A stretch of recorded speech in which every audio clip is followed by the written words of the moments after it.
Selamat pagi, selamat hari Minggu adik-adik. Hari ini kita beribadah kembali bersama secara online. Semoga kalian tidak bosan-bosannya mengikuti ibadah secara online ini dan kiranya kalian menikmati firman Tuhan yang nanti dibawakan. Oke, untuk memulai ibadah kita, mari kita bernyanyi yaitu Kaulah Segalanya.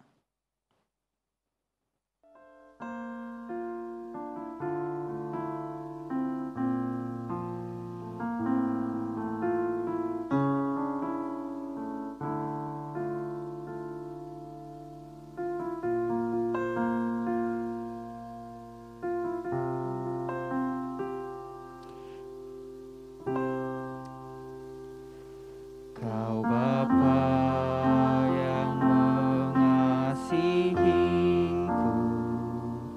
kuasa-Mu memulihkanku, hati yang baru Kau berikan, untukku dapat melihat rencana-Mu indah bagiku. Kau ada di setiap jalanku, hatiku haus dan lapar akan Engkau.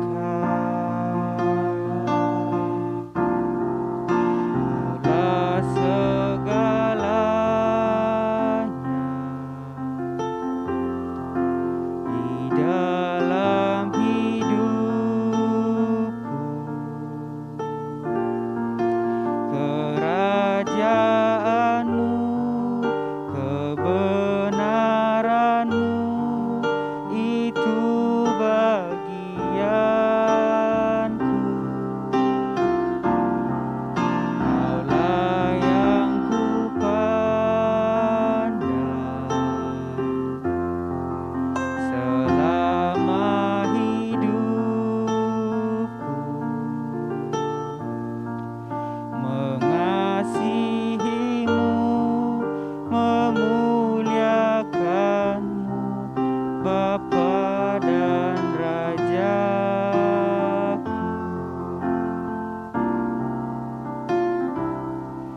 Bapa yang mengasihiku, kuasa-Mu memulihkanku, hati yang baru Kau berikan, untukku dapat melihat rencana-Mu indah bagiku.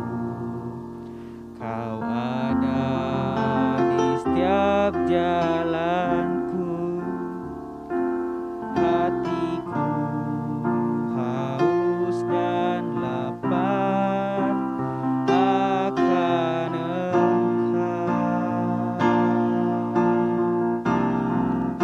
Kaulah segalanya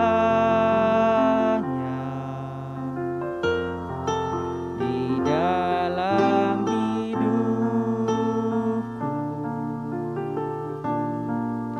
kerajaan-Mu, kebenaran-Mu, itu bagianku.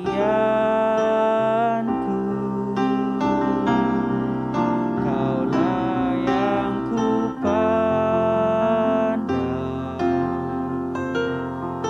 selama hidupku, mengasihi-Mu, memuliakan-Mu, Bapa dan Rajaku.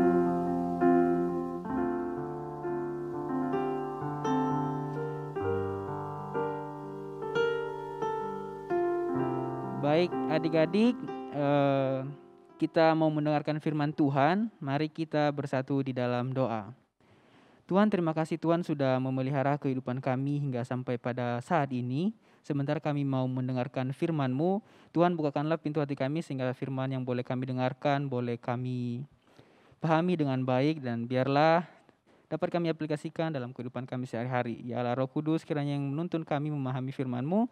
Hanya dalam nama Kristus Yesus kami sudah berdoa dan bersyukur. Amin.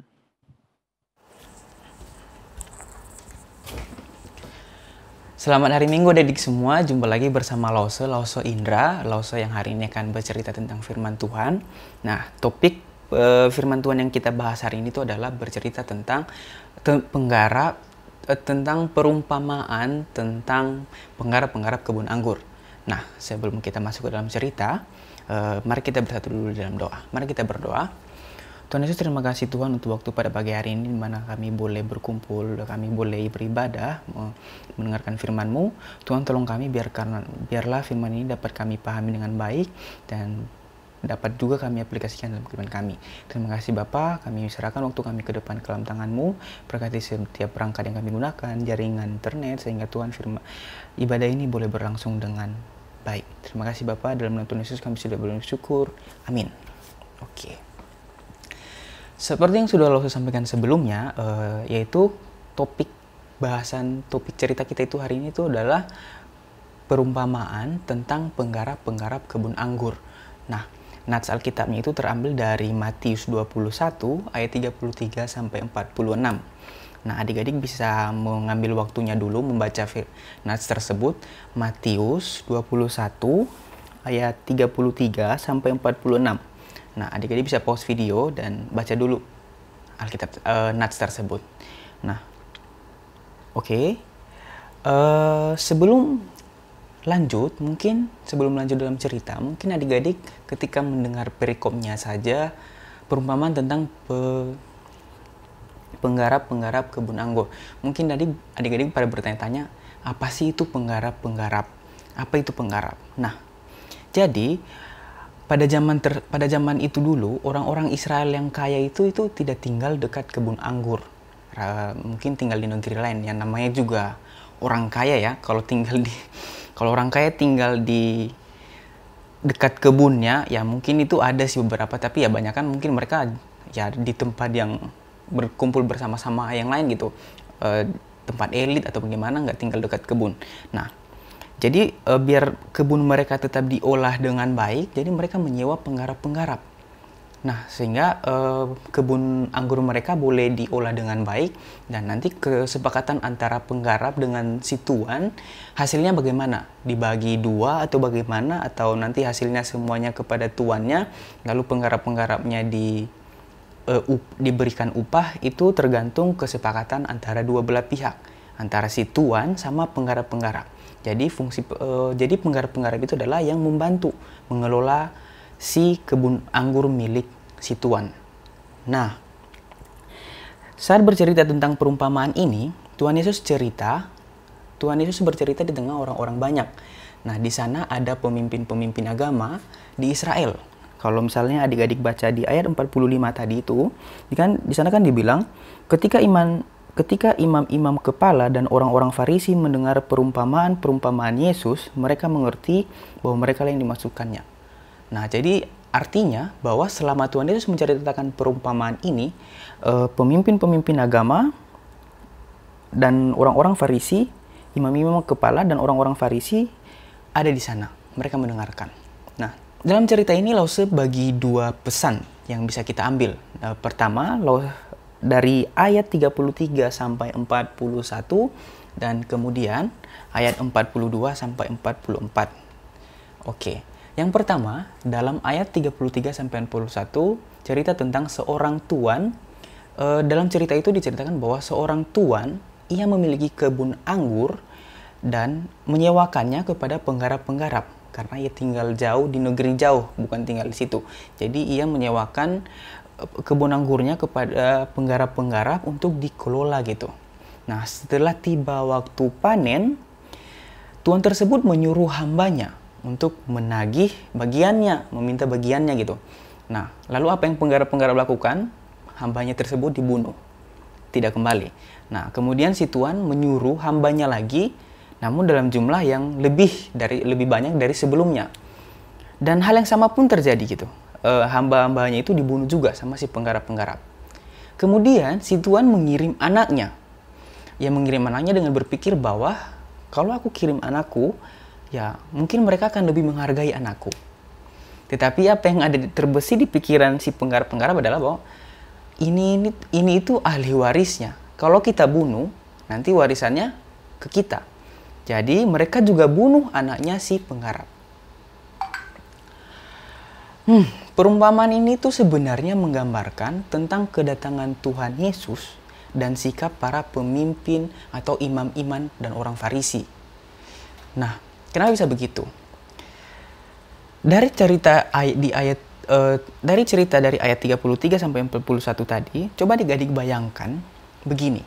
Kebun anggur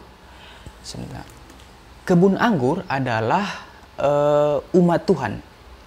Lalu Tuhan adalah pemilik kebun anggur, yang ada Tuhan itu adalah pemilik kebun anggur tadi itu anggap adalah Allah. Jadi kebun anggur adalah umatnya. Nah, kemudian pemiliknya adalah Tuhan, penggarapnya adalah imam-imam, orang-orang Farisi, imam-imam yang ada, imam-imam atau pemimpin-pemimpin agama, imam-imam kepala gitu, pemimpin agama pada saat itu. Kemudian hamba-hamba yang dikirim Tuhan, hamba yang dikirim untuk menagih bagiannya itu adalah nabi-nabi Tuhan. Nah, dan anaknya yang ia kirim adalah Tuhan Yesus. Unik ya. Perumpamaan ini itu udah dari zaman 2000 tahun yang lalu, tetapi masih relevan sampai zaman modernisasi kayak gini. Adik-adik bisa bayangkan dulu 2000 tahun yang lalu kayaknya memang nggak ada komputer, nggak ada handphone. Dan itu biasanya ya, kalau cerita perumpamaan begitu, cerita-cerita kalau di luar Alkitab yang saya tahu itu, biasanya cerita-cerita seperti itu hanya relevan pada zamannya. Tidak relevan pada zaman, ya setelah zaman tersebut, zaman kuno lah istilahnya. Nah, setelah berganti zaman teknologi, ya udah nggak relevan lagi itu.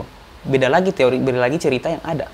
Tetapi, ini tuh menunjukkan kalau Tuhan Yesus itu adalah Tuhan. Sehingga perumpamaan yang ia berikan, yang ia ceritakan masih relevan sampai sekarang. Buktinya kita masih bisa memahami perumpamaan tersebut, kita masih relevan banget gitu di kita. Oh, iya juga ya. Kebun anggur adalah umat Tuhan, lalu pemiliknya Tuhan. Lalu penggarap-penggarapnya itu adalah imam-imam kepala yang Tuhan percayakan untuk mengelola umatnya, dan nabi-nabinya yang ia kirim itu tuh orang-orang yang memberitakan Injil, yang dibunuh, yang mati gitu. Nah, sehingga sampai ia mengirim anaknya dan dibunuh juga. That's awesome gitu, menarik banget gitu. Nah, kemudian di ayat 44 sampai di ayat 42 sampai 44. Nah, lo sebaca ya, karena ini ayatnya singkat jadi. Ini bagian kedua. Bagian pertama tadi udah tentang kebun anggur, ini bagian kedua. 42 sampai 24. Kata Yesus kepada mereka, "Belum pernahkah kamu baca dalam kitab suci, batu yang dibuang oleh tukang-tukang bangunan telah menjadi batu penjuru. Hal itu terjadi dari pihak Tuhan, suatu perbuatan ajaib di mata kita. Sebab itu, aku berkata kepadamu bahwa kerajaan Allah akan diambil daripadamu dan akan diberikan kepada suatu bangsa yang akan menghasilkan buah kerajaan itu. Dan barang siapa jatuh ke atas batu itu, ia akan hancur. Dan barang siapa ditimpa batu itu, ia akan remuk." Batu yang dibuang oleh tukang-tukang bangunan telah menjadi batu penjuru. Batu yang dibuang. Dalam cerita ini coba kita pikirkan bahwa batu yang dibuang adalah Tuhan Yesus. Dan yang dibuang oleh tukang-tukang bangunan adalah pemimpin-pemimpin agama saat itu, imam-imam kepala. Ya, nanti kan di akhir cerita kita bisa lihat bahwa imam-imam kepala yang menyalibkan Tuhan Yesus. Dan bahkan di akhir cerita nanti 46 dibilang bahwa dan mereka berusaha untuk menangkap dia, tetapi mereka takut kepada orang banyak. Imam-imam kepala orang-orang Farisi berusaha menangkap Tuhan Yesus, tetapi mereka takut kepada orang banyak. Jadi ya udah jelas sebenarnya di situ. Jadi mereka mau membunuh Yesus. Nah, Batu yang dibuang, Tuhan Yesus yang dibuang oleh imam yang kepala, nantinya itu akan menjadi penjuru dunia. Menjadi batu penjuru. Nah, menjadi batu penjuru itu apa? Ya, menjadi yang nantinya mengambil kerajaan Allah dan memimpinnya, yang menyelamatkan umatnya gitu. Siapa yang akan hancur dan remuk adalah, ya adik-adik bisa baca di ayat 45. Dari 44 sampai 45 itu terbahas siapa yang akan hancur, siapa yang akan remuk. Dibilang bahwa, dan barang siapa jatuh di atas batu itu, ia akan hancur, dan barang siapa ditimpa batu itu, ia akan remuk. Ketika imam-imam kepala dan orang-orang Farisi mendengar perumpamaan Yesus, mereka mengerti bahwa merekalah yang dimaksudkannya. Dengan kuasa Tuhan Yesus, ia bisa membuat orang-orang imam-imam kepala memahami apa yang Tuhan Yesus sampaikan. Ya. Dan mereka berusaha untuk menangkap dia, tetapi mereka takut kepada orang banyak. Karena orang banyak itu menganggap dia nabi. Ya, orang-orang banyak menganggap dia nabi sehingga orang-orang imam-imam mereka takut gitu. Dan karena ia dianggap nabi, ya orang-orang imam kepala mau menyingkirkannya gitu. Cerita ini menceritakan kepada kita bahwa yang datang dalam dunia adalah yang datang dalam dunia sebagai anak Allah adalah Tuhan Yesus. Maksudnya cerita ini tuh menceritakan kepada kita bahwa Tuhan Yesus datang ke dalam dunia sebagai anak Allah. Namun ia harus menderita karena dosa-dosa kita, dosa Lause, dosa kalian semua. Penderitaannya apa? Ya, ia mati disalibkan. Untuk siapa? Ya, untuk Lause dan kamu. Dan supaya apa? Supaya dosa kamu dan dosa Lause dan dosa semua manusia ditebus. Dan sehingga kita layak menjadi anak-anak Allah.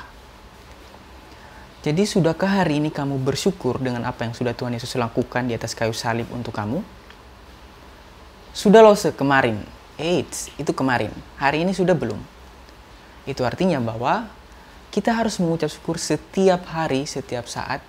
Kita harus mengingat bahwa kita manusia yang sudah ditebus.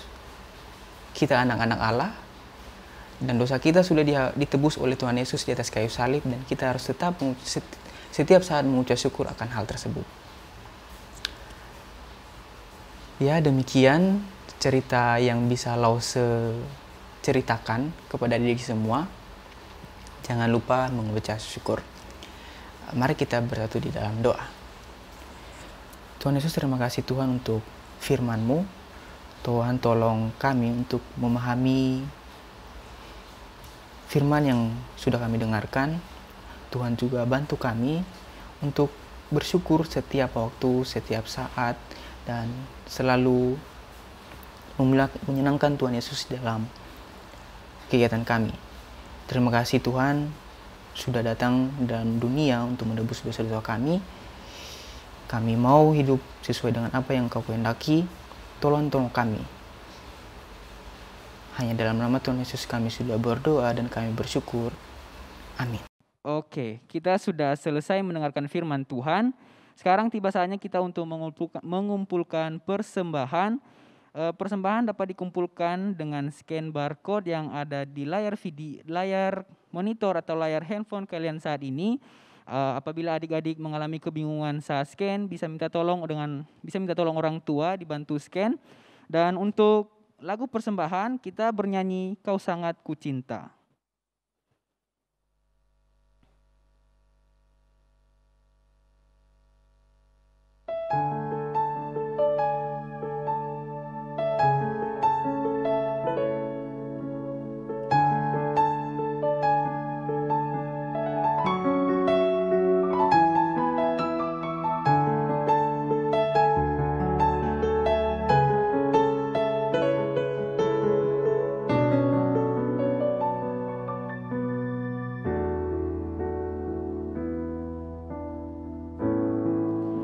Bersyukur selalu bagi kasih-Mu di dalam hidup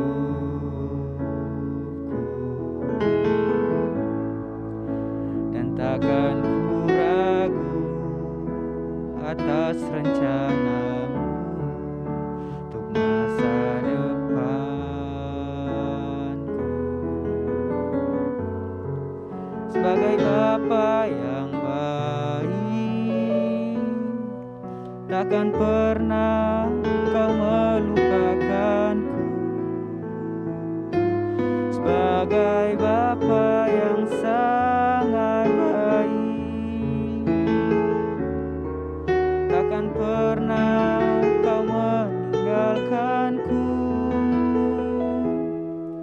Ku kan menari dan bersuka karenamu, oh Yesusku, dan ku kan minum airmu sebagai rusa rindu selalu. Ku hidup dalammu dan hidupmu di dalamku, oh Yesusku,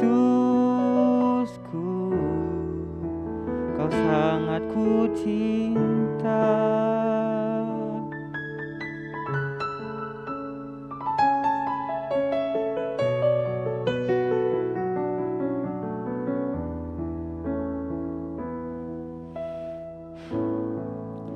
Bersyukur selalu bagi kasih-Mu di dalam hidupku, dan takkan ku ragu atas rencana-Mu di dalam hidupku. Sebagai Bapa yang baik, takkan pernah kau melupakanku. Sebagai Bapa yang sangat baik, takkan pernah kau meninggalkanku. Ku kan menari dan bersuka karenamu, oh Yesusku, dan ku kan minum airmu bagai rusa rindu selalu. Ku hidup dalammu dan hidupmu di dalamku, oh Yesusku.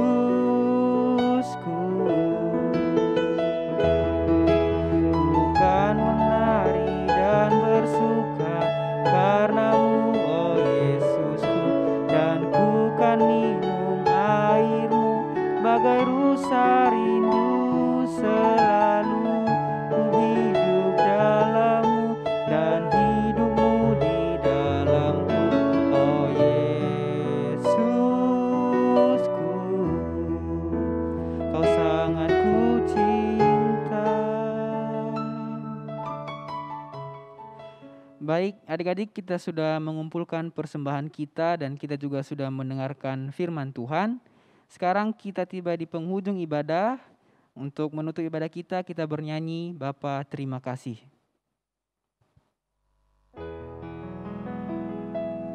Bapa terima kasih.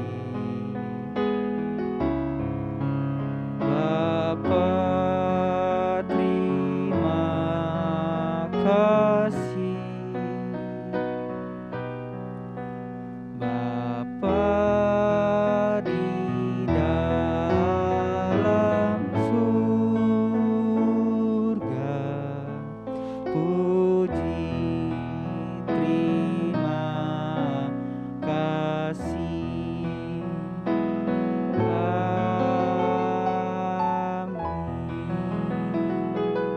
Mari kita bersatu dalam doa.